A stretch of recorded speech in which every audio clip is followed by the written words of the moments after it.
মাঝারি শৈত্যপ্রবাহে কাঁপছে নওগাঁ। উত্তরের হিম বাতাস ও বাতাসে আর্দ্রতার পরিমাণ বেশি থাকায় তীব্র ঠান্ডায় বিপর্যস্ত এই জনপদের জনজীবন। লোকজন কাজের জন্য বাইরে বের হতে পারছে না, ফলে তাদের আয় কমেছে।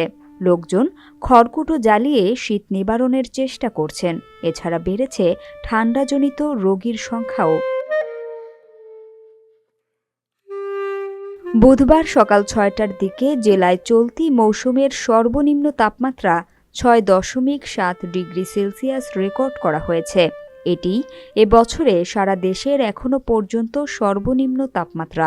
এর আগে মঙ্গলবার সকাল ৬টার দিকে রাজশাহীতে চলতি মৌসুমের সর্বনিম্ন তাপমাত্রা ৭ ডিগ্রি সেলসিয়াস রেকর্ড করা হয়। বদলগাছি আবহাওয়া পর্যবেক্ষণাগারের ভারপ্রাপ্ত কর্মকর্তা মিজানুর রহমান জানান, টানা ৩ সপ্তাহ ধরে বৈরী আবহাওয়া জনজীবনে প্রভাব পড়েছে।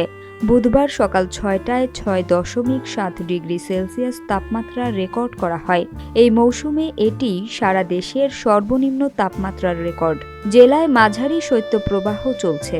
আগামী কয়েকদিন তাপমাত্রা আরও কমতে পারে।